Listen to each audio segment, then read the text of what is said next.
Muy bien, Chuy, también ya tienes Sí, el poder, sí, Chuy. sí, gracias. Bueno, chicos, vamos a empezar, vamos a continuar con la parte esta de ciencia. Y ya le había comentado a Isaac que voy a empezar a trabajar sobre las cartas de los Mahatmas muy pronto, entonces voy a poner fechas para arrancar, porque ya tengo mucho material también juntado para ese propósito, pero mientras continuamos con la parte esta de ciencia, entonces déjenme compartir pantalla.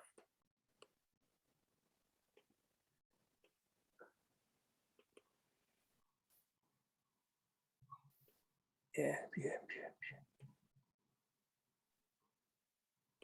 Bueno, pues vamos a empezar con la invocación de Radha Burnir. Muchas gracias por estar en la clase. Entonces tenemos la invocación de Radha. Hay una beatitud y un poder más allá de nosotros mismos que viene en ayuda de aquellos que estamos preparados para recibir. Nos dirigimos respetuosamente hacia aquella beatitud, aquellas grandes fuentes de las cuales emanan incesantemente la fortaleza y la inspiración hacia todos los que estamos resueltos a abandonar el yo personal para desarrollarnos, aprender y compartir fraternalmente y sin reservas. Bueno, es la meditación de la invocación de Radha. Y ahora, bueno, la sesión pasada eh, vimos algunas cosas, pero me escribieron dos o tres para decirme que eran temas muy importantes y que los había yo visto muy rápido. Entonces hice algunos esquemas y no vamos a repetir toda la clase anterior, pero sí vamos a repetir algo de ella. Estábamos entrando en el libro de los chakras de Leadbeater y voy a arrancar aquí para que yo supongo que aquí es donde empezaba la parte más un poco más complicada. Bueno, empieza por la definición, dice los chakras son centros de fuerza, son puntos de conexión y enlace por los cuales fluye la energía de uno a otro vehículo o cuerpo del hombre. Entonces vamos a detenernos un poco, como me solicitaron para analizarlo con calma. Entonces los chakras es un término muy conocido, de hecho en otros libros de chakras se habla de que es tan conocido el término que luego se hace demasiado superficial su explicación, entonces hay que verlo con cuidado. Son centros de fuerza. Por un lado son centros de fuerza, es decir, centros que acumulan energía y al mismo tiempo son puntos de conexión y de enlace por los cuales fluye esta misma energía de un vehículo a otro vehículo dentro de un cuerpo, específicamente dentro del cuerpo del hombre. Entonces el hombre que tiene chakras tiene centros de fuerza o de energía y además puntos de enlace o de comunicación entre todos los vehículos que componen su cuerpo. Quien quiera que posea un ligero grado de clarividencia, dice Leadbeater, los puede ver fácilmente en el doble etérico, en cuya superficie aparecen en forma de depresiones semejantes a platillos o vórtices. Cuando ya del todo desenvueltos, semejan círculos de unos 5 centímetros de diámetro que brillan mortecillamente en el hombre vulgar, pero que al excitarse vívidamente aumentan de tamaño y se les ve como refulgentes y coruscantes torbellinos a manera de diminutos soles. En esta parte nos está diciendo entonces que todos tenemos estos chakras que son más o menos de 5 centímetros de diámetro, es decir, no son muy grandes, que brillan mortecinamente en el hombre vulgar, pero en el hombre que está trabajando arduamente para desarrollarse tienen un brillo como si fueran diminutos soles. Aquí nos establece una diferencia entre el hombre vulgar y el hombre desarrollado. A veces hablamos de estos centros cual si toscamente se correspondieran a determinados órganos físicos, pero en realidad están en la superficie del doble etéreo, que se proyecta ligeramente más allá del cuerpo denso. Bueno, con esto ya tenemos una idea. Si nos vamos más despacio, podemos verlo entonces con más tranquilidad. Si miramos en derechura hacia abajo, la corola de una convulvácea, tendremos una idea del aspecto general de lo que es un chakra. El peciolo de la flor arranca en un punto del pedúnculo, de suerte que según otro símil, que es en la lámina 7 que ahora vamos a ver, semejaría la espina dorsal de un tallo, céntrico en el que del trecho en trecho brotan las flores con sus corolas en la superficie del cuerpo etéreo. La figura 1 representa los 7 centros que tratamos en la tabla 1, da sus nombres en sánscrito y en español, y ahí están los centros. y además está la ubicación de los mismos. Lo vamos a ver con más calma también un poco más adelante. Bueno, todas las ruedas giran incesantemente y por el cubo o boca abierta de cada una de ellas fluye de continuo la energía del mundo superior. Vamos a ver esto otra vez con mucho cuidado. Entonces, todas estas ruedas están girando incesantemente y por el cubo o boca abierta de cada una de ellas fluye de continuo la energía del mundo superior. Es decir, la energía del mundo superior toca el punto medio del el origen del radio o la mitad del diámetro en forma de punto, y por ahí fluye la energía, que es la boca abierta de cada uno de ellos. Fluye la energía del mundo superior, que es la corriente vital diamanente del segundo aspecto del logos solar, a la que llamaremos, déjenme mover esto para que pueda yo leer, energía primaria, de naturaleza séptuple, todas cuyas modalidades actúan en cada chakra, aunque con particular predominio de una de ellas según el chakra del que se trate. Este influjo de energía no existiría, sin este no existiría el cuerpo físico. Aquí tenemos la foto y vemos que los chakras de abajo hacia arriba son más densos y por lo tanto menos complejos, y por lo tanto pueden producir una menor cantidad de aspectos, es decir, una diversidad mucho menor de posibilidades de esta energía. Entonces, tenemos los dos primeros, que serían los chakras bajos, luego los chakras medios, que son los tres siguientes, y los chakras altos, que son los dos últimos, en donde ya hay un cambio brutalmente grande en relación de unos y otros. Bueno, vamos a explicar esto con más cuidado, entonces, tal como me pidieron. Todo esto es energía, y la energía viene del magnetismo cósmico. La fuerza universal, el magnetismo cósmico es la fuerza universal de atracción y repulsión, conocida ya desde los tiempos de Empédocles y perfectamente descrita por Kepler. Los llamados 7 hijos hermanos de Fohat representan y personifican las 7 formas de magnetismo cósmico del que estamos hablando. Se denominan en ocultismo práctico 7 radicales, cuya generación cooperativa y activa son, entre otras energías de lo que nosotros observamos en el cuerpo físico, la electricidad y su efecto, el magnetismo, el sonido, la luz, el calor, la cohesión, etcétera. Todo esto es de la doctrina secreta y esto es tomado del glosario teosófico. Y ahora vamos a ver con detalle una mayor explicación de esto. Menor masa, mayores posibilidades. Es decir, en las partes más sutiles de lo que serían los chakras más elevados, que son el 6 y el 7, hay muchas más posibilidades en donde la energía una pueda diversificarse y multiplicar sus aspectos. Mayor masa, menores posibilidades. Esto se asocia entonces a los chakras inferiores. Y luego tenemos los intermedios. Solo que los intermedios están más vinculados a lo inferior que a lo superior. Bueno, ¿cómo perder masa para que la persona entonces pueda de alguna manera concentrarse o utilizar de una manera inteligente sus chakras?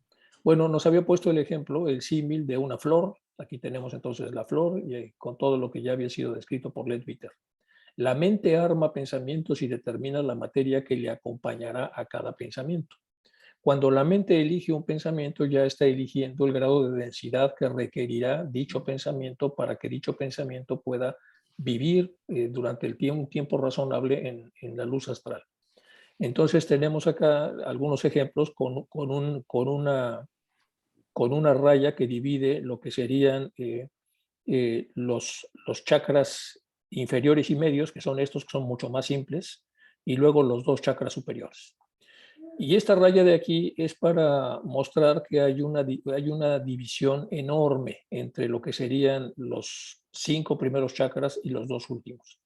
Hay una división, y esto lo sabemos a través de la capacidad clarividente de Leadbeater, porque la cantidad de radios que se disponen como posibilidades en el último de los primeros chakras, que es el quinto, y lo que se dispone en el siguiente es brutalmente diferente.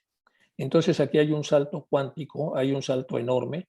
Brincar de esta zona a esta zona implica una multiplicación de posibilidades prácticamente indescriptible, y luego brincar de este a este mucho más. Entonces, siguiendo con lo mismo, tenemos aquí a la unidad, viene el rayo en este punto, y a partir de este punto se diversifican posibilidades. Y si lo aplicamos al modelo de mente que tenemos, entonces tenemos aquí a la parte de Mahat, el Ahamkara, el pensador, y estas dos riendas que se continúan hacia el yo inferior y el yo superior. Y dentro de esta continuidad tenemos lo que es, eh, eh, estamos como sobreponiendo el modelo que pone Leadbeater al modelo que entendemos de mente para entender cómo se subdivide este rayo una vez que llega ahí en todas las posibilidades, y dentro de esas posibilidades el pensador elige alguna de ellas, y al elegirla está también eligiendo un porcentaje de masa, y la parte proporcional de masa y de pensamientos que utilice semanal o mensualmente determinará un promedio, del cual será muy difícil salir. Sin embargo, sí es posible salir a través entonces de mucha disciplina para ascender o para descender en el mismo esquema de la propia mente. Bueno, aquí está más o menos la explicación con más detalle para los que dijeron que había sido un poco rápido esto.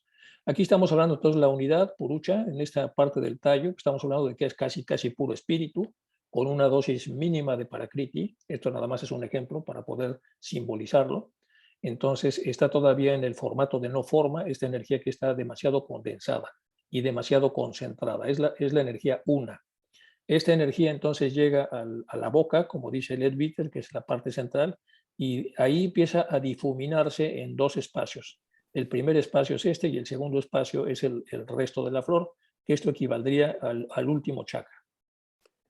Bueno, y aquí tenemos entonces el recipiente denso, que son los primeros 5, el recipiente más sutil. Si nosotros ponemos un triángulo en donde observamos que la diversidad se va resolviendo conforme vamos ascendiendo en la parte original, tenemos entonces que la unidad purucha es totalmente unida. Hay una división muy discreta en la parte de los dos chakras más superiores, y luego hay una diversidad increciendo en la parte más baja. Bueno, aquí tenemos entonces los chakras se dividen naturalmente en 3 grupos: el inferior, el medio y el superior. Pueden denominarse respectivamente los chakras fisiológicos, personales y espirituales. Bueno, continuamos con estos temas. La forma de los vórtices. Los vórtices son los puntos centrales a través de los cuales observa el clarividente que estos chakras, que ya vimos que son pequeñas depresiones sobre el astral, giran, y que tienen, ya vimos, 5 centímetros de diámetro y que son muy tenues desde el punto de vista de la luz que producen en la persona vulgar, en la persona que no trabaja con pensamientos superiores, y que pueden llegar a aparecer como verdaderos soles en las personas que sí están trabajando para su propio desarrollo. Entonces hay una diferencia de la cantidad de energía que pueden educir tanto los pensamientos que son muy burdos o los pensamientos que son superiores.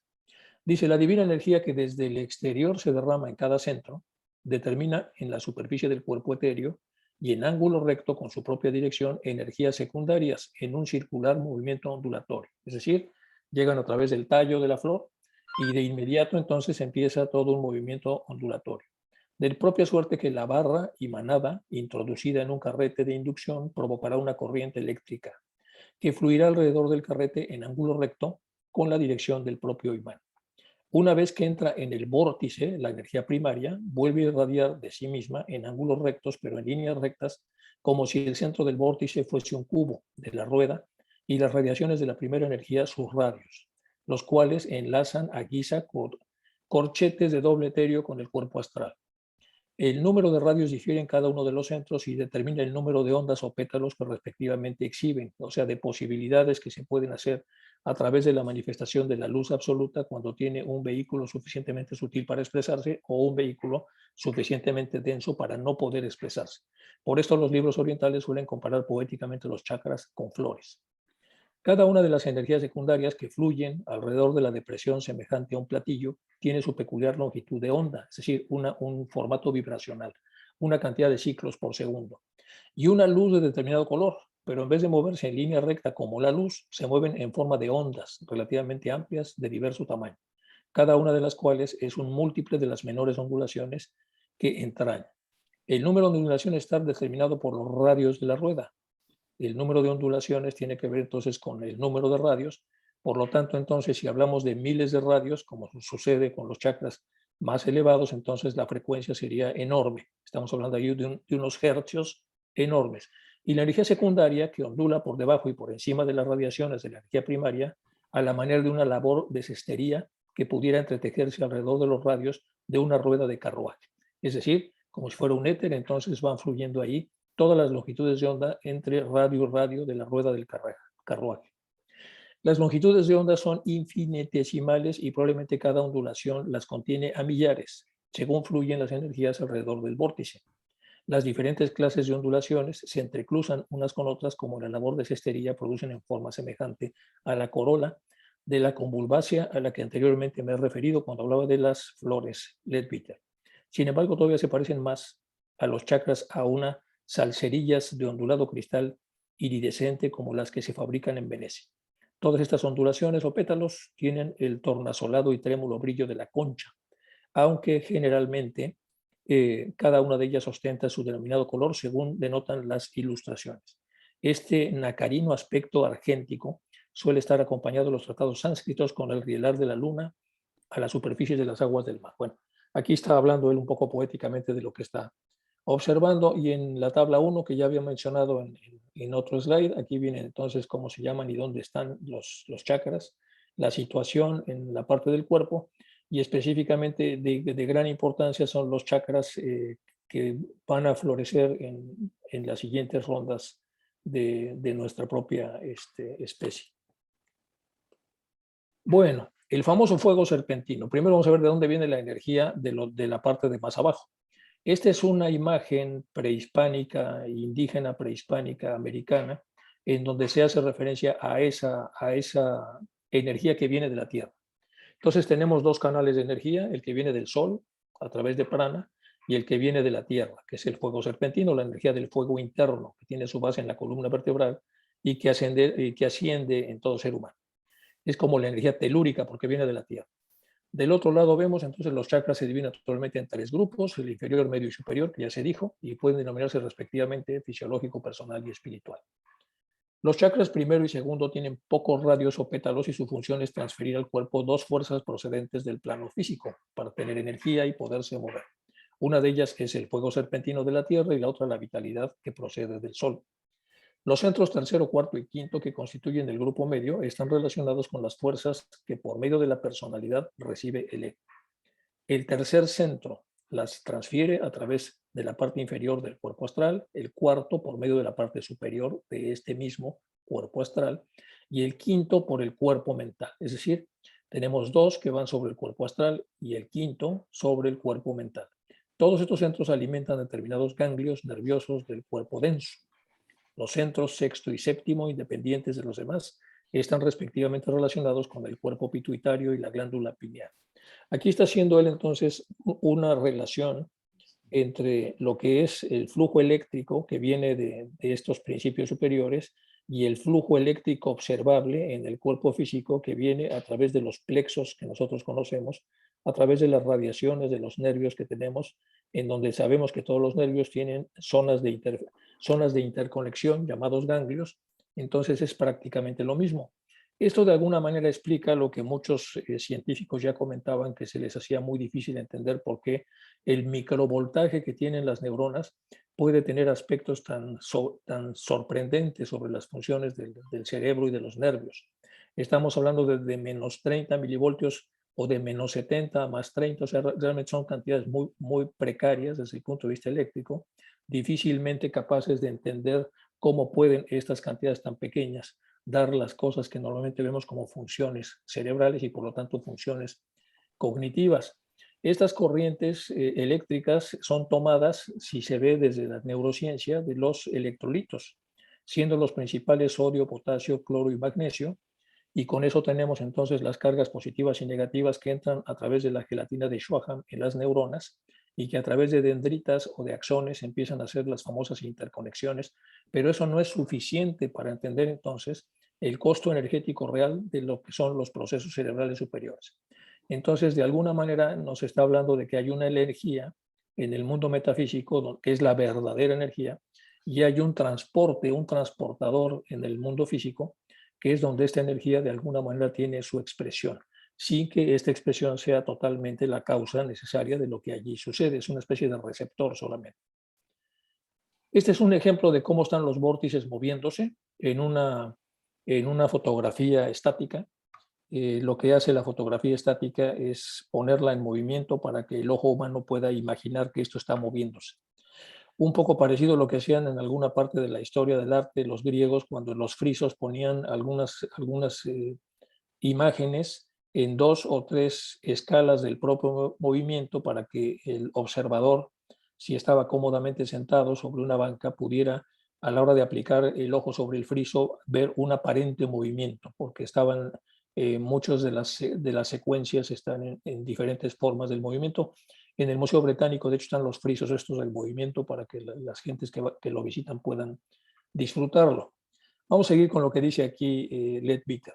He oído decir que cada pétalo de los chakras representa una cualidad moral cuya actualización pone al chakra en actividad. Es lo que dice aquí Leadbeater. He oído decir. Por ejemplo, según los Upanishads, los pétalos del chakra cardíaco representan devoción, pereza, cólera, claridad y otras cualidades análogas. Y luego él dice, por mi parte, no he observado todavía nada que compruebe esta afirmación y no se comprende fácilmente cómo puede ser así, porque los pétalos resultan de la acción de ciertas fuerzas notoriamente distinguibles.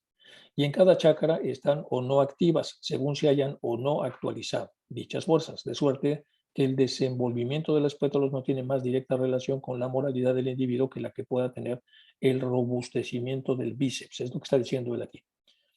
He observado en personas de no muy alta moralidad, en quienes algunos chakras estaban plenamente activos, mientras otras personas sumamente espirituales y de nobilísima conducta los tenían escasamente vitalizados, por lo que me parece que no hay una necesaria conexión entre ambos desenvolvimientos. Por supuesto, Leadbeater está obviando que muchas de estas personas que tienen ese resultado en sus propios cuerpos en realidad proceden de miles de encarnaciones y que es el resultado de tales encarnaciones, el resultante necesario que tiene que ver con la potencia con la que esto puede moverse, además de algunas otras cosas que en otros libros más recientes se explican para tratar de entender por qué en algunas personas la cantidad de giros o la velocidad con la que esto se mueve puede ser mayor o menor sin que sea necesariamente como se está comentando. De todos modos, quise ponerla para que podamos observar que siempre va a haber como interpolaciones o interpretaciones a través de este tipo de cosas en donde puedan disentir respecto a cuál es el posible origen de esto. Si nos regresamos a los libros de los Upanishads, que hablan de que esta velocidad tiene que ver con el desarrollo moral, y quitamos un poco la observación que hace Leadbeater a través de su capacidad clarividente, de momento, con mucho respeto, la hacemos a un lado, entonces estaríamos hablando de que muchos de los radios que se mueven con gran velocidad y que se activan, se actualizan para que la persona entonces pueda hacer un trámite mejor con la luz absoluta a través de tener un desdoblamiento mayor de posibilidades, y eso se da necesariamente con los accesos o los acercamientos que tenemos al yo superior. Entonces tiene como mucho sentido con lo que estamos hablando, de que el desarrollo interior a través del acercamiento al yo superior tiene una estrecha relación con el movimiento y con la luz que emiten estos chakras. Bueno, en la parte de abajo dice otra vez Leadbeater, esto es nada más como un ejemplo de interpolación para entender que hay cierto disentimiento respecto a este tipo de cosas. Hay que recordar que HPV entonces recibe información de muchos adeptos, de mucho conocimiento superior y lo traslada a la doctrina secreta. Posteriormente, Leadbeater lo que hace es que una vez activadas estas capacidades, él comprueba las cosas que ahí se dicen, y dentro de esa comprobación vamos a encontrar en los libros de Leadbeater, aunque muy poco, sí alguna de tanto en tanto, alguna observación que no coincide con lo que él está más o menos leyendo, pero hay que entender entonces que esto es todo un proceso en donde apenas la teosofía estaba como apareciendo. Por eso lo dejo ahí. Sin embargo, se observan ciertos fenómenos que bien pudieran apoyarse tan extraña idea. Aunque la semejanza de los pétalos está determinada por las mismas fuerzas que giran alrededor del centro, alternativamente por encima y debajo de los radios, difieren estos en carácter, porque la fuerza de la energía influyente se subdivide en sus partes en cualidades componentes y por lo tanto cada radio emite una influencia peculiar, siquiera débil, que afecta a la energía secundaria que por él pasa y altera según tanto su matriz. Varios de estos matices pueden denotar una modalidad de la energía favorable en desenvolvimiento de una cualidad moral, y luego de fortalecida esta cualidad son más intensas las correspondientes vibraciones. Lo que hace en la parte de abajo es corregir lo que dijo en la parte de arriba, tratando de ver entonces cómo los radios que pasan por arriba y por abajo producen entonces un flujo en hercios y que estos hercios sí podrían corresponder entonces a las cualidades morales de las que habla el libro del Upanishad. Bueno, los chakras fundamentales, esto ya lo vimos, estaba el primer centro rádico fundamental situado en la base del espinazo, esto ya lo vimos y está muy fácil de entender porque ya lo habíamos visto en la sesión pasada. El chakra esplénico, el segundo chakra del vaso, y su función es especializar, subdividir y difundir la vitalidad diamante del sol. Esta vitalidad surge del chakra esplénico, subdividida en 7 modalidades. 6 de ellas corresponden a los 6 radios del chakra y la séptima queda concentrada en el cubo de la rueda. Por lo tanto, tiene este chakra 6 pétalos u ondulaciones de diversos colores y es muy radiante, pues refulge como un sol. En cada una de las 6 divisiones de la rueda predomina un color de las modalidades de la energía vital que ahí se transmite. Estos colores son rojo, anaranjado, amarillo, verde, azul y violeta, es decir, los mismos colores del espectro solar menos el índigo o el añil. Bueno, esto es lo que él está observando respecto al chakra esplénico. El chakra umbilical, el tercero, ya estamos en los intermedios, o mejor diríamos el plexo solar, recibe energía primaria, se subdivide en 10 radiaciones. Vibra como si estuviese dividido en 10 ondulaciones o pétalos. Está relacionado con sentimientos y emociones de diversa índole. Su color predominante es una curiosa combinación de varios matices del rojo, aunque también contiene mucha parte el verde. Las divisiones son alternativas y principalmente rojas y verdes. Esto coincide con los colores que nos da HPV respecto al Kama, que es de color rojo, y la parte del yo inferior, del ego inferior, que es de color verde. El chakra cardíaco, seguimos más arriba, es el cuarto chakra situado en el corazón, es de brillante color oro y cada uno de sus cuadrantes está dividido en 3 partes, por lo que tiene 12 ondulaciones. Vamos de menor a mayor, pues su energía primaria se subdivide en 12 radios. Luego brincamos al chakra laringio. El quinto centro está situado en la garganta y tiene 16 radios. Corresponden a otras tantas modalidades de la energía. Aunque hay bastante azul en su color, el tono predominante es el argéntico brillante, parecido al fulgor de la luz de la luna cuando riela en el mar. En sus radios predominan alternativamente el azul y el verde. El chakra frontal, el sexto chakra, situado en el entrecejo, parece dividido en 2 mitades, una en la que predomina el color rosado, aunque con mucho amarillo, y la otra en que sobresale una especie de azul purpúreo. Ambos colores se corresponden con los 2 de la vitalidad que el chakra recibe. ¿Acaso por esta razón dicen los tratados orientales que este chakra solo tiene 2 pétalos? Pero si observamos las ondulaciones análogas de los chakras anteriores, veremos que cada mitad está subdividida en 48 ondulaciones, o sea, 96 en total. Y entonces del chakra laringio al chakra frontal, aquí hay un salto enorme.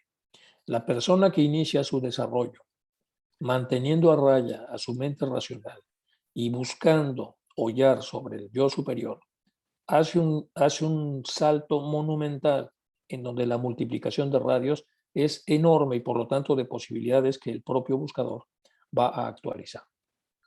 Bueno, el brusco salto de 16 a 96, como lo dice aquí, y la todavía mayor variación súbita de 96 a 900 que tiene el último, que tiene el chakra coronario, demuestran que son chakras de un orden enteramente diferente los 2 últimos de los hasta ahora considerados. Es lo que estamos comentando. Entonces hay un brinco enorme de 96 radios, de 10 y 6 a 96 y luego mucho más a 900. No conocemos todavía todos los factores que determinan el número de radios de un chakra, pero es evidente que representan modalidades de la energía primaria y por lo tanto opciones. Y antes de que podamos afirmar algo más sobre el particular, será necesario hacer centenares de observaciones y comparaciones repetidamente comprobadas. Entre tanto, no cabe duda que mientras las necesidades de la personalidad puedan satisfacerse con limitados tipos de energía, es decir, con los chakras más bajos, en los superiores y permanentes principios del hombre encontraremos una complejísima multiplicidad que requiere para su expresión mucho mayores y selectas modalidades de energía.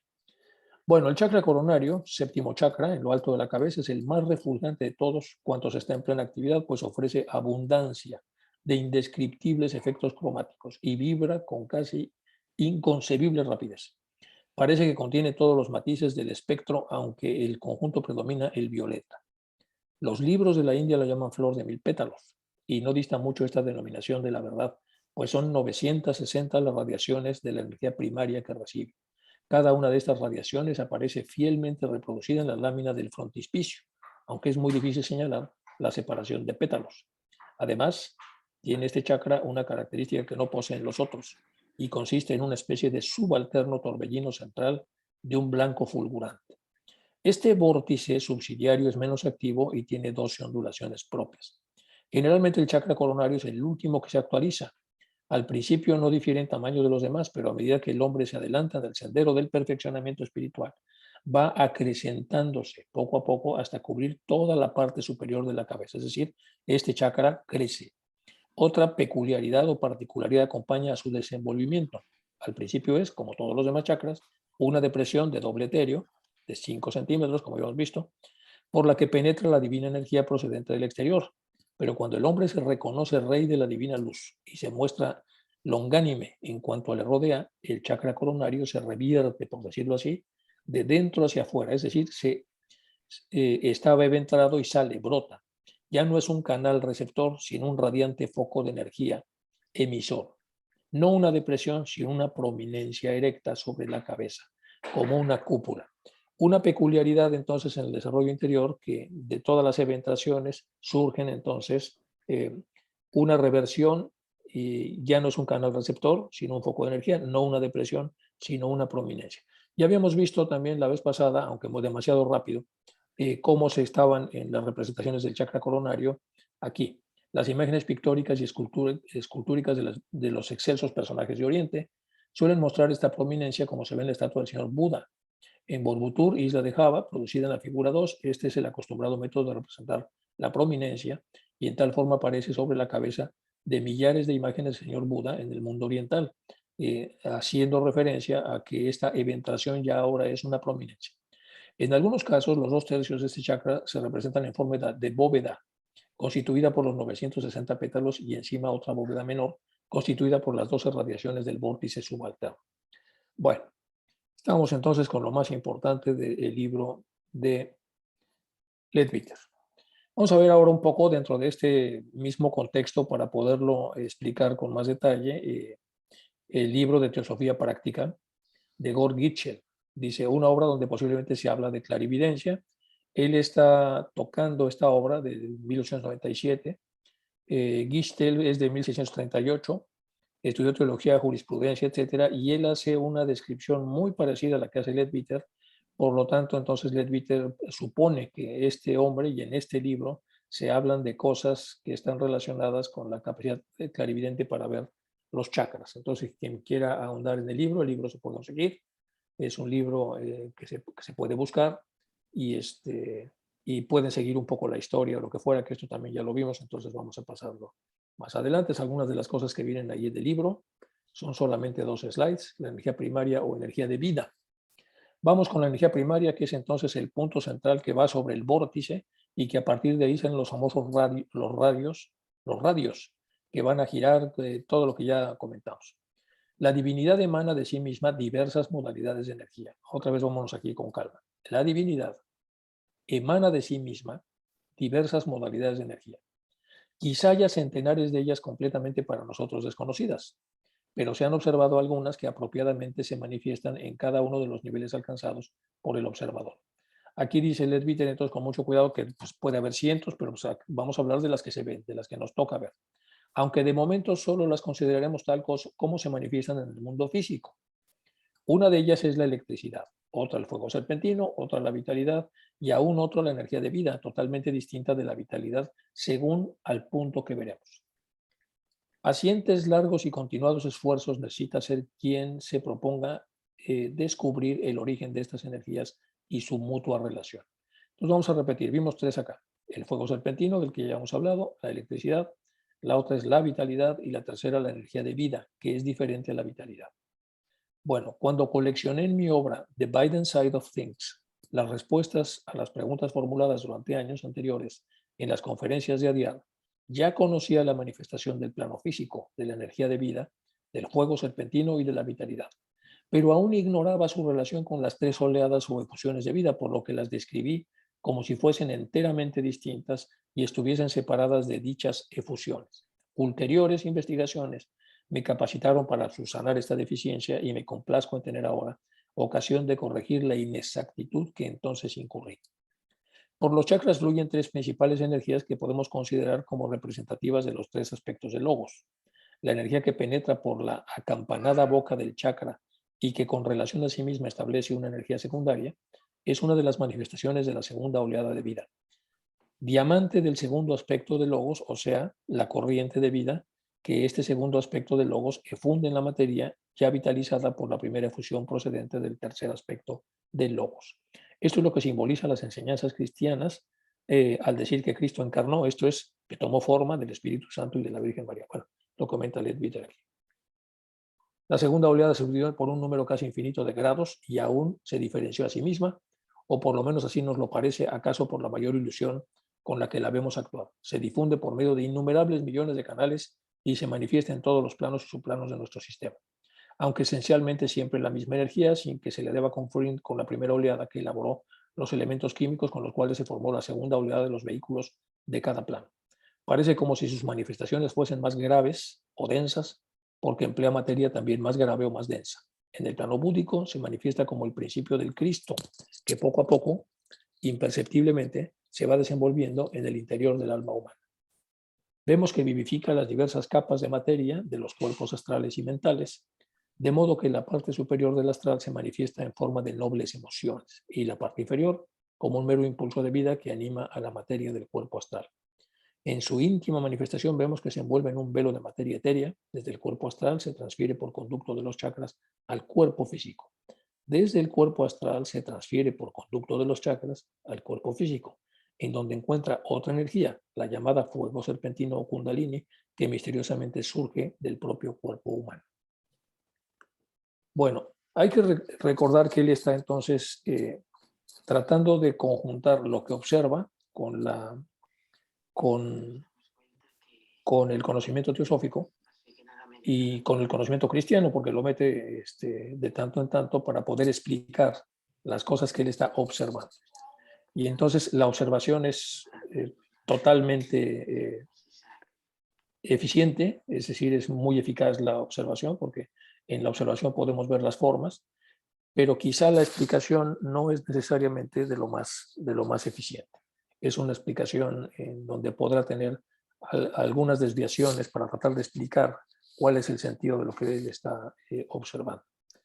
Bueno, aquí está hablando un poco de la química, él lo va a tratar estos aspectos de la química en el libro de Química Oculta, donde ellos a través de la función clarividente y de la masa que tienen los elementos de la tabla periódica, calculaban el peso y luego en los químicos que hacían sus medidas a través de los procedimientos que los químicos tienen, vio que había pues, muy pocas diferencias en relación o sea, estaban cerca las medidas que hacían tanto Annie Besant como él respecto a los elementos de lo que hacían los químicos de la época, antes de que estuvieran las tablas periódicas de los elementos, que poco a poco, como sabemos, se ha ido incrementando y creciendo desde los elementos más simples y más medibles, y por lo tanto más pesables y más definibles dentro de la tabla, hasta lo que tenemos en la tabla actual, que ya son, pues eran 108, 110 o más de los elementos ya conocidos.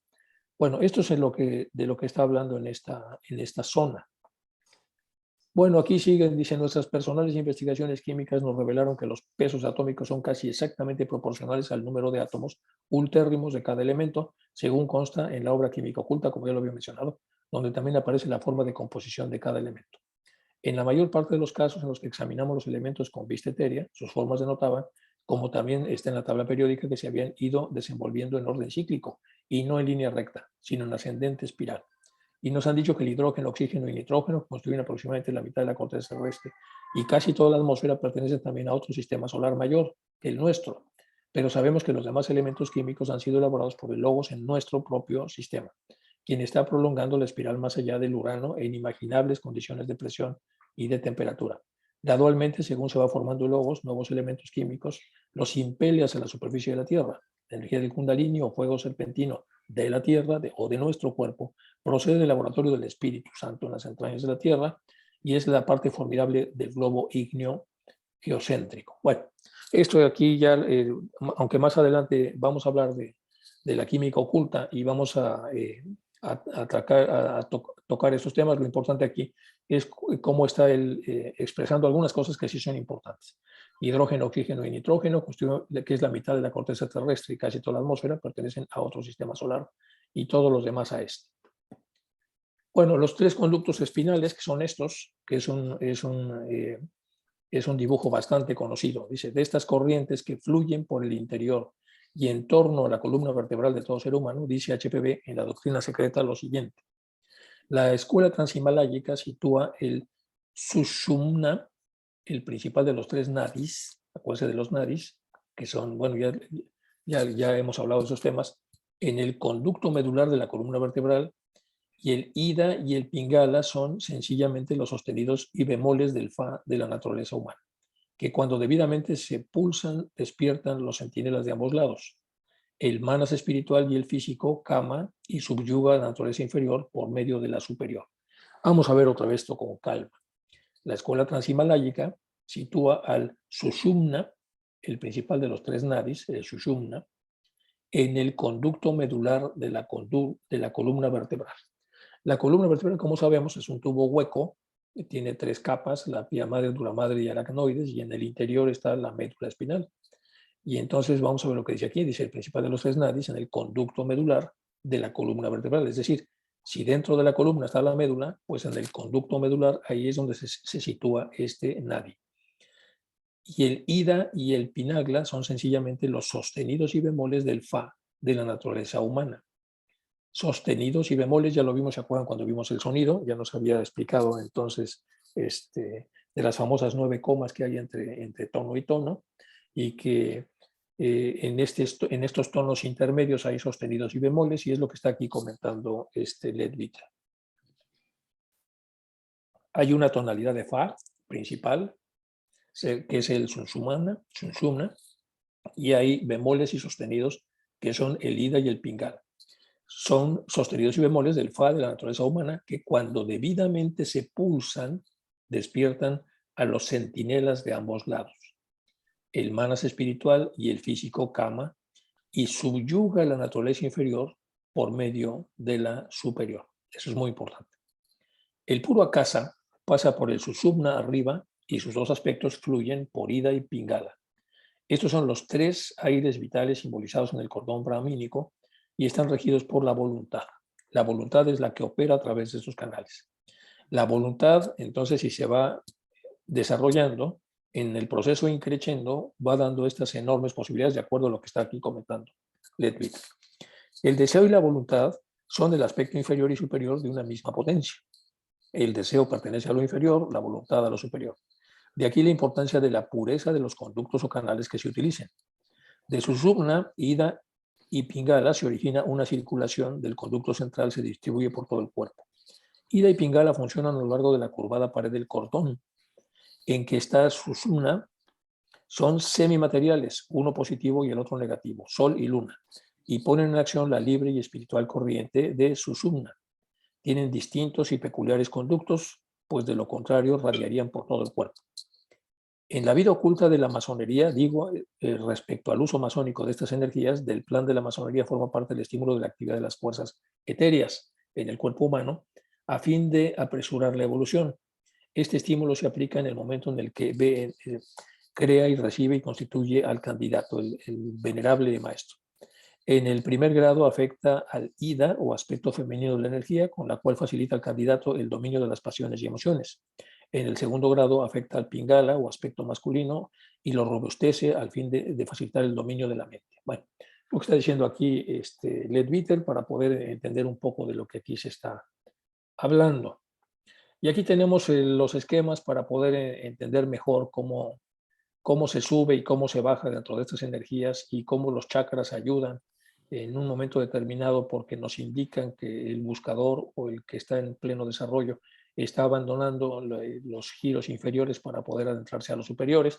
Ya lo explicó aquí un poco con más detalle Leadbeater, en el entendido de que Leadbeater lo está haciendo desde su capacidad clarividente y en el entendido también de que esta es sucedáneo y secundario a las capacidades que ya HPV había explicado en la doctrina secreta, en donde ojos más adiestrados y más elevados la habían utilizado ya como amanuense para poder describir lo que posteriormente Leadbeater y Annie Besant están comprobando. Bueno, entonces aquí tenemos el esquema que aparece en los libros para poder analizarlo. Y aquí, como este esquema es híbrido, porque aparecen cosas en vertical y en horizontal, aquí lo horizontalicé para poder ver entonces cuáles son los pasos, los movimientos, por lo tanto los nadis trabajados y por lo tanto las energías que impelen a la persona a pasar desde el deseo a la voluntad y pasando por todos los planos. Y tenemos acá en el mundo físico, que es el que conocemos y en el que está descrita la propia ciencia, entonces tenemos el estado sólido, que es el más evidente de todo lo que hay, que es el cuerpo físico denso. Luego sigue el estado líquido, que es más sutil, el estado gaseoso, que es más sutil y también parcialmente visible o por lo menos discernible o distinguible a través del olfato. Luego tenemos el estado etérico, que ya es invisible para el ciudadano común, el estado superetérico, el estado subatómico y el estado atómico. Todos son entonces del cuerpo físico y tienen que ver entonces con el desarrollo de la energía a través de estos canales. Luego tenemos en el mundo astral, si lo vemos acá en la parte mundo astral o emocional del plano astralocámico, del que ya habíamos hablado en lo que estamos diciendo, tenemos el astral superior y astral inferior. ¿Se acuerdan que ya lo revisamos? Tenemos el astral inferior en uno de los chakras y el astral superior en otro de los chakras. Y luego tenemos un poco más arriba, en el plano mental, otro chakra más en esta zona. Y aquí tenemos entonces Kama Prana, los equivalencias Kama Prana o alma animal, Kama, Kama Manas o alma humana, Manas. Y luego tenemos aquí el alma espiritual en la parte más alta. El cuerpo causal, el cuerpo mental, cuerpo astral y cuerpo físico. Y aquí tenemos un brinco, como en el caso de los chakras, hacia arriba, y tenemos aquí el mundo, vamos a ponerlo aquí, en el mundo intuicional o plano búdico, y arriba de él el mundo espiritual o plano atómico o nirvánico. Entonces volvemos otra vez a la parte horizontal y entonces tenemos 6 subplanos inferiores del mundo intuicional o búdico y un subplano atómico. Tenemos aquí entonces el Buddhimanas y Buddhi. Es decir, la parte inferior de Buddhi, que es la que dice Taimni, que lo divide en dos, que está orientada hacia el alma humana, y la parte búdica, que no es Buddhimanas, que sería como la parte superior. Y arriba tenemos al Atma con los 6 subplanos inferiores y el subplano atómico del propio Atma. Hacia arriba tenemos el mundo monádico o el plano Anupadaka, y más arriba tenemos el mundo divino o plano Adi, en donde también hay 6 subplanos, y lo mismo que en el Anupadaka, con su propio triángulo. Y luego los 7 planos de la naturaleza, la condición del hombre, con sus principios. Bueno, eso es un esquema interesante para que lo podamos ver, y en todos los casos siempre nos está hablando de mayor densidad, menor densidad, y entonces eso es el camino que tenemos para desarrollarnos, tanto con los chakras como desde el punto de vista teórico, con toda la teoría que nosotros conocemos en teosofía. Vamos ahora con los dibujos. Hay dibujos en relación a esto. Aquí tenemos dice la parte monádica, luego la parte fojática, luego la parte del sonido y los colores que se van subdividiendo en todos los 49 fuegos. Y con eso tenemos un esquema de los esquemas que se hacían hace mucho tiempo en Ninesoft. Y aquí lo podemos hacer una corroboración y una comparación con el esquema que tenemos ya de los estudiantes de teosofía del 89. Luego aquí una revisión de la estancia 7, un poco para tratar de ir pues completando estas cosas. Dice, la chispa prende de la llama. Tenemos entonces chispa y llama.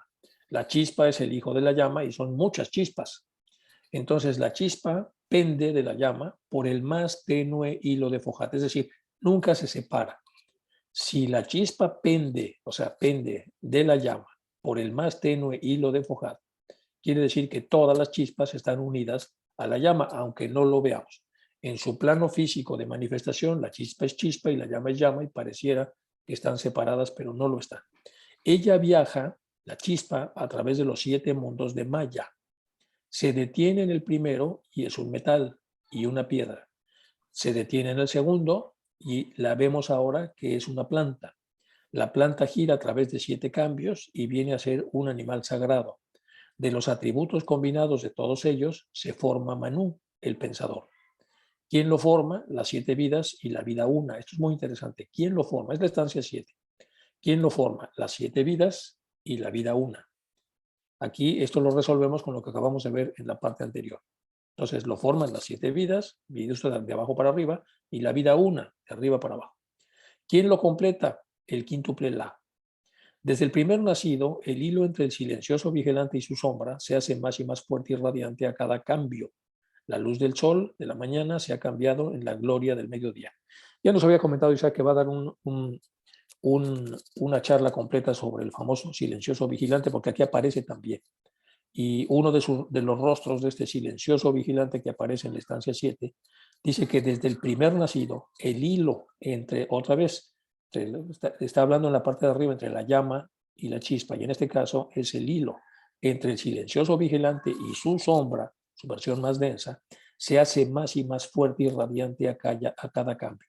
La luz del sol de la mañana se ha cambiado en la gloria del mediodía. Esta es tu rueda actual, dijo la llama a la chispa. La llama a la chispa, porque están vinculadas, que son lo mismo, que están pegadas. Tú eres yo misma, mi imagen y mi sombra. Yo me he revestido de ti y tú eres mi baján hasta el día, sed con nosotros, en que has de volver a ser. Yo misma y otros, tú misma y yo. Hay que leerlo con calma para poder entenderlo. Esta es tu rueda actual, dijo la llama a la chispa, a su hija. Tú eres yo misma, mi imagen y mi sombra. O sea, los dos aspectos de la llama. Yo me he revestido de ti y tú eres mi baján hasta el famoso día que se llama sed con nosotros, hasta que llegue el día en el que volverás a ser con nosotros, en el que has de volver a ser yo misma y otros tú misma y yo. Bueno, entonces los constructores, terminada su primera vestidura, descienden sobre la tierra radiante y reinan sobre los hombres que son ellos mismos. Bueno, ya Isaac nos dará con más detalle todo este tema, y aquí puse pues, algunos ejemplos de los famosos reinos de las llamas y del fuego. Bueno, otros ejemplos de correspondencias que ya habíamos visto, del Linga Sarira, el Liber, etcétera, del hígado, etcétera. Esto ya no lo vamos a revisar con tanta calma. La vinculación de aspectos aparentemente separados, que también ya podemos pasarlo un poco por alto, que todo está interconectado como la chispa y la llama, más o menos enlazado, entrelazado y con atracción o repulsión y equilibrio, siempre con estas tres fuerzas. Los puentes magnéticos que hacen posible entonces que el universo esté atado, todo, es el magnetismo, que es un fenómeno físico por el que los objetos ejercen fuerzas de atracción o repulsión sobre otros materiales.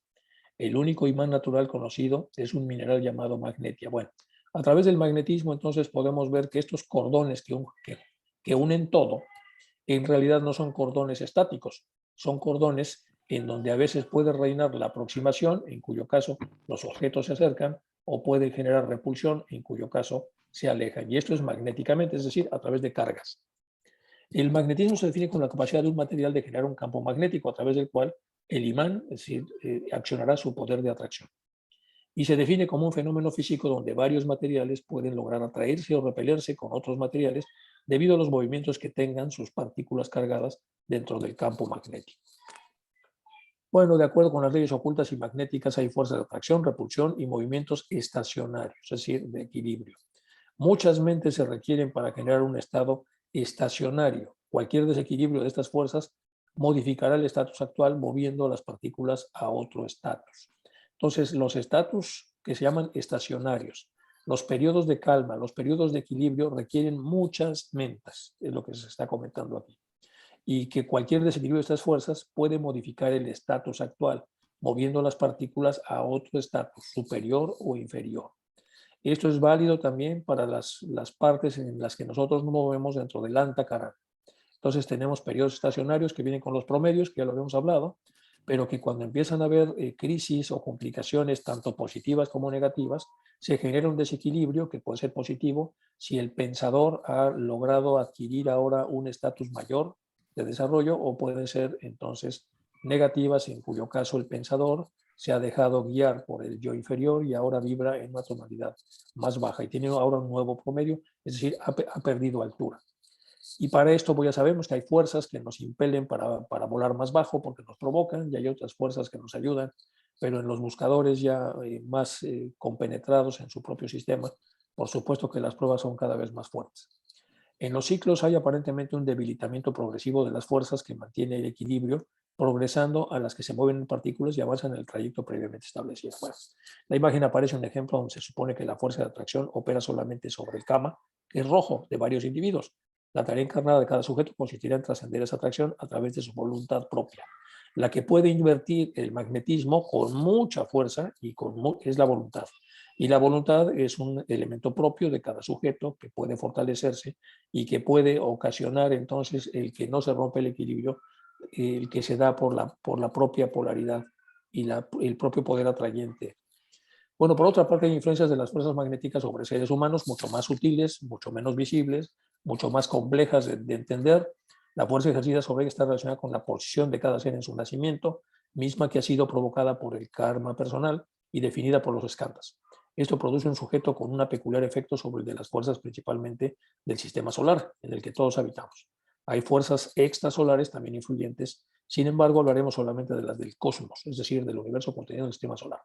Bueno, pues hay una serie de fuerzas que influyen muchísimo en cada ser humano y que nos han ubicado ahí por el día de nuestro nacimiento, la hora, la latitud, la longitud, y entonces nosotros estamos automáticamente ya supeditados a esas fuerzas, que se han llamado de diferentes formas, en diferentes momentos, pero estamos hablando de lo mismo, una energía muy sutil que se mantiene atada a nosotros, y aunque nosotros estamos atados a todo, en realidad estamos mucho más atados a unas partes del todo que a otras partes del propio todo.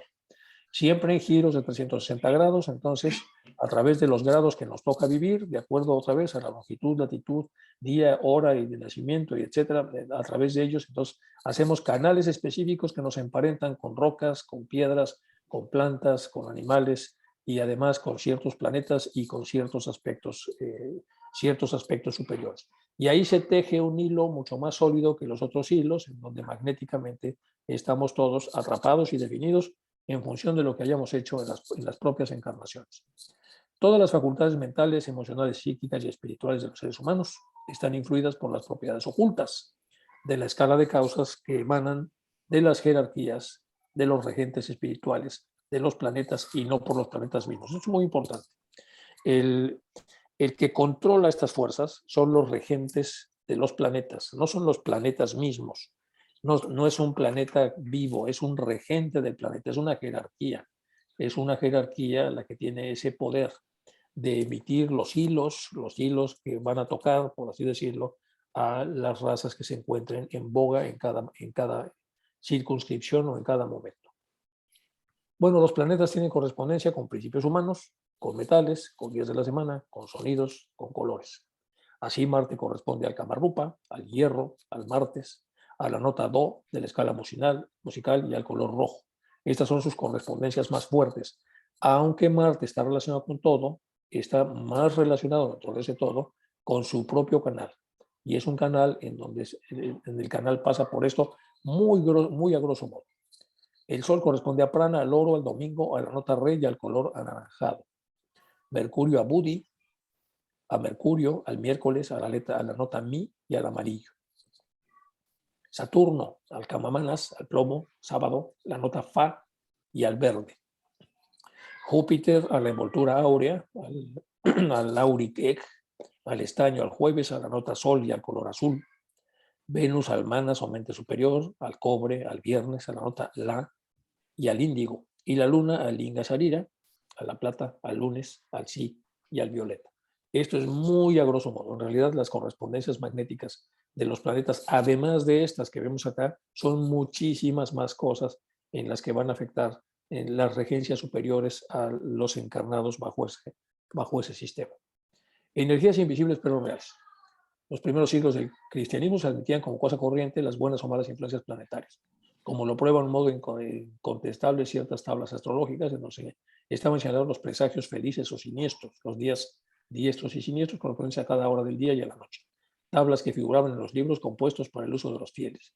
En la iglesia de los Ermitani de Padua están representadas los 7 planetas al lado de la pasión y de la resurrección, en la catedral de Rimini, etcétera, etcétera. Bueno, eso es nada más como para poder entender que esto existía en todo el mundo civilizado que se conocía antes de la civilización que conocemos ahora posterior a la revolución industrial.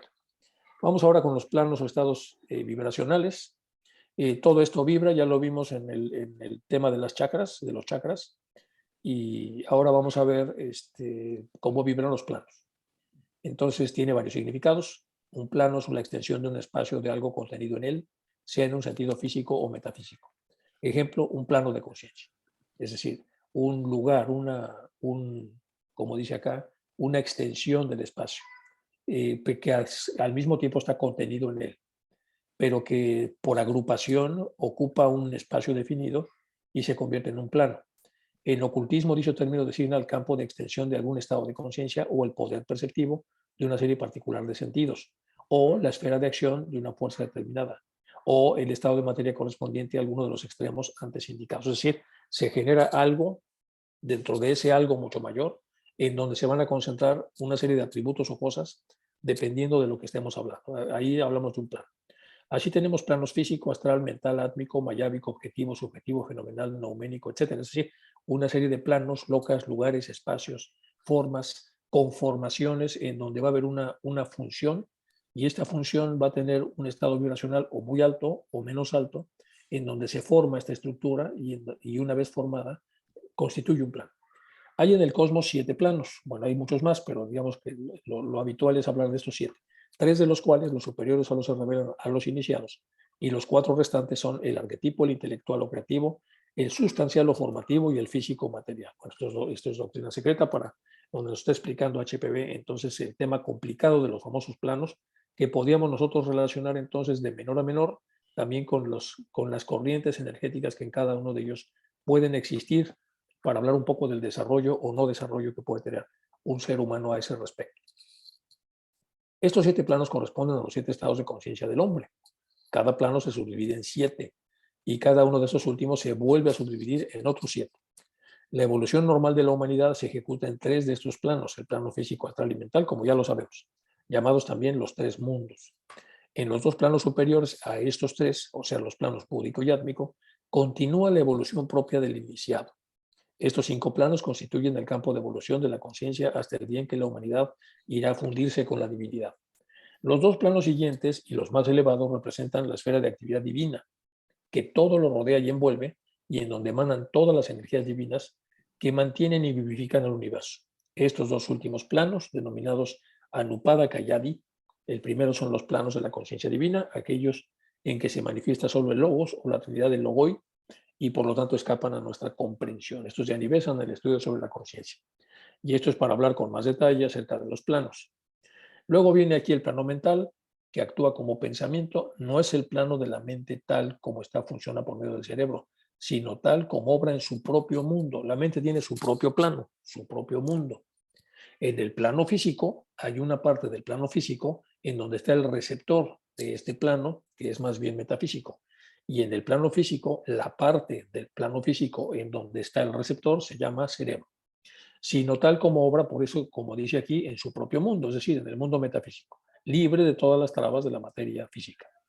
El plano mental sigue en orden ascendente al plano astral, que refleja la mente universal de la naturaleza, y es el plano en el que nuestro pequeño sistema corresponde al de la gran mente del cosmos con K, es decir, el cosmos más allá del sistema solar. En sus regiones más elevadas existen todas las ideas arquetípicas que se hallan actualmente en vías de evolución concreta, mientras que en sus regiones inferiores dichas ideas se convierten en formas sucesivas que deben reproducirse en los mundos astrales y físicos. Este plano es el mundo del hombre verdadero, porque la inteligencia es su atributo más característico. Las formas de pensamiento desempeñan un importante papel en las criaturas vivientes que actúan en el plano mental. Una de las regiones de este plano es el famoso Devachan, el famoso paraíso, cuando desencarnamos. Y ahora vamos a hablar de la energía como conciencia, ya que hicimos un repaso por los chakras, etcétera. ¿Cómo la utilizamos los humanos a esta energía con conciencia? Bueno, vamos a hablar un poco aquí de Radha Burnier en su libro de regeneración. Dice, si la mente humana no cambia, ya vimos cómo se cambia, ya hablamos de los chakras, ya hablamos de los planos, de los estados de conciencia, de la voluntad y del deseo, y de cómo la voluntad puede de alguna manera incluso modificar las fuentes de atracción mecánica que tienen que ver entonces con el electromagnetismo a través de hacer mucho músculo. La voluntad puede entonces sustraerse a esas fuerzas y doblegarlas, y al doblegarlas permitir entonces el desarrollo. Todo eso ya lo vimos. Ahora vamos a ver entonces que la mente puede cambiar, de acuerdo a lo que hemos visto antes. Entonces, si la mente humana no cambia, puede permanecer estable una sociedad humana. En una de las cartas de los Mahatmas, dice Radha, hay una advertencia. El origen de todo mal, grande o pequeño, está en la acción humana y en el hombre, cuya inteligencia le hace el único agente libre de la naturaleza.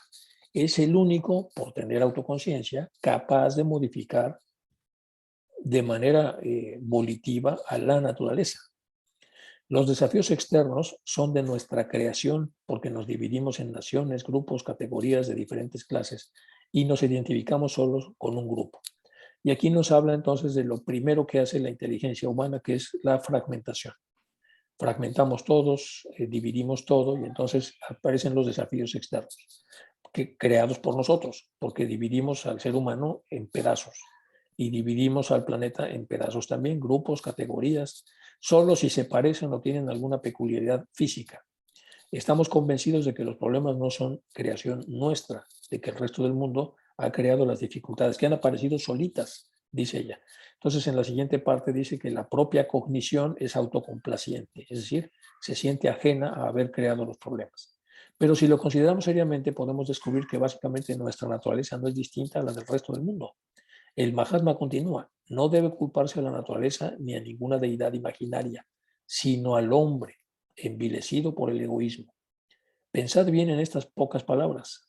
Esa fue su advertencia. Pensad bien en estas pocas palabras. Y una más de esto, aquí tenemos cómo sucede esta división. Bueno, vamos a entrar un poco en formatos psicológicos de Bruno Bettelheim. Él habla de que al principio los niños, los bebés, los niños menores de 7 años, los grupos humanos que están muy espiritualizados y que se fijan más en las semejanzas que en las diferencias y que son tolerantes con las diferencias, de hecho hasta la celebran como el famoso dicho francés de vive la différence, entonces eso forma un endogrupo primario. Todos, bien o mal, sabemos que pertenecemos a él. En esa pizarra del grupo, todos, por supuesto que vemos que tenemos cosas negativas y neutras, pero nos enfocamos en las cosas positivas. Pero de pronto, dice alguien, algunos se concentran en lo negativo, es decir, el yo personal, el ego inferior, ahora hace en esa pizarra énfasis en lo negativo y lo comunica a los demás.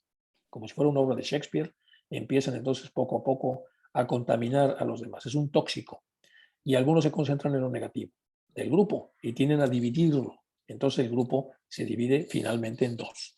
Los que fueron convencidos por estos líderes y han generado un grupo diferente al grupo de los que ellos consideran que son diferentes a ellos.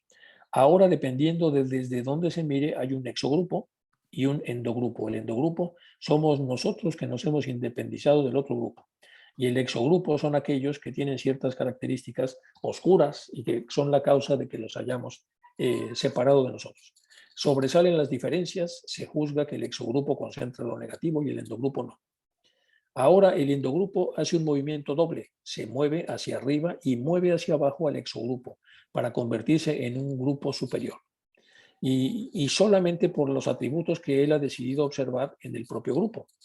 Ahora el grupo de arriba es grupo superior y el de abajo es inferior. El superior se siente con derecho sobre el inferior, puesto que es superior, y constituye una racionalidad que justifica, si es necesario, utilizar la fuerza para someter a los de abajo. El exogrupo se siente inferior y desde ese sentimiento, desde ese complejo de inferioridad, suele obedecer automáticamente y poco a poco se agrandan las distancias y las aparentes diferencias. En el último punto estamos viendo entonces cómo esto ya se agrandó. Es la división de la que estaba hablando Radha desde el punto de vista de un científico social contemporáneo que es Bruno Bettelheim. Así es como ocurre. ¿Cómo se repara esto? Pues hay que juntar lo que se dividió y queda así. Luego hay que reparar el movimiento vertical para que quede otra vez horizontal. Y luego hay que volver a vincularse en lo positivo y omitir lo negativo, desarrollar valores como tolerancia, todo eso. Entonces y empezamos a entrar en el grupo primario. Y eso es importantísimo para el desarrollo personal porque si lo hacemos desde la división, nunca vamos a habilitar los chakras superiores. Los chakras superiores no se habilitan en lo superior porque en los chakras superiores ya no hay división. La división ocurre entonces de los chakras intermedios hacia abajo. Entonces, de la mente racional hacia abajo es la mente divisoria y parte de las trascendencias tienen que ver con la capacidad que el ser humano tiene, merced a su voluntad, de integrarse a la unidad y en esa unidad, cuando la ha podido integrar, iniciar el verdadero desarrollo, el desarrollo que viene desde el sexto principio hacia arriba. Y luego comenta Rada, es que la sociedad teosófica no debería estar profundamente interesada en una solución permanente de este lío, una solución que transforme a la sociedad humana, no simplemente a una parte de ella, no solamente a un área determinada, y durante un tiempo, sino una solución que comporte una nueva trayectoria. Es decir, ella está hablando de que hay esfuerzos, sí, en algunos espacios, en algunos grupos, en algunos movimientos, pero no hay como un proyecto humano completo. Hasta ahora, a pesar de los diferentes cambios políticos y revoluciones, desde el capitalismo, socialismo, cambios en la estructura económica, nuevas ideologías y teorías, a pesar de todos estos intentos para remodelar la sociedad y mejorarla, la condición del mundo ha sido más o menos la misma, no estamos muy diferentes. Desde luego contamos con muchas comodidades, calefacción central, etcétera, dice Rada, y las personas pueden ir a la luna, no estoy hablando de eso, sino de la condición básica de la humanidad, es decir, de las luchas, de las competencias, las tensiones, la guerra, llamada la extrema locura. Todo esto sigue. Existe la explotación del pueblo por el pueblo, la esclavitud, la opresión, etcétera. Bueno, entonces, ¿qué estamos haciendo con nuestra energía? Pues no mucho, es lo que está comentando Rada. Y yo creo que al día de hoy, en 2022, pues las cosas siguen más o menos igual. Entonces, hacen falta esfuerzos mucho más globales, mucho más generales, instituciones, aproximaciones, personas que practiquen la unidad, que practiquen la tolerancia razonable, es decir, no es una tolerancia a cualquier coste, sino es una tolerancia como una oportunidad para las personas que disienten de agregarse a un estímulo al no ser agresivos con ellas, poniendo, por supuesto, un plazo para ver entonces si de ellas deciden o no deciden en un momento determinado integrarse a un proyecto general, a un proyecto unido, en el que entonces todos unidos podamos crecer y desarrollarnos. Es lo que está diciendo aquí Rada. Bueno, vamos a pasar a lo que sigue. Aproximación de todo esto a la ciencia. Déjenme ver cómo va el tiempo, pues ya queda muy poquito, pero bueno, vamos a ver qué viene aquí. Aquí viene un libro de ciencia, regresamos un poco a la ciencia, de William Thriller, que es un profesor emérito del Stanford. Y hizo un libro, es un hombre más abierto a los nuevos conceptos de la física, y se llama Consciousness Acts of Creation. Y aquí, bueno, él habla de la emergencia de una nueva física, según él, y tiene un libro. Bueno, y entonces aquí hice yo una pequeña síntesis de lo que él dice en el libro, que probablemente lo voy a dejar para la próxima sesión. Ya vimos con más detalle todo el tema de la energía y cómo funciona. Y entonces vamos a ver lo que dice este hombre. Son nada más 4 slides y un esquema. Y con eso luego ya vamos a la aproximación teosófica, en el cual vamos a entrar ya al estudio de la conciencia de Annie Besant, que es un libro bastante denso y bastante complicado. Eso lo vamos a ver entonces en la próxima sesión. Y mientras entonces dejamos todo el libro este para quedarnos más con lo que ya observamos acerca de la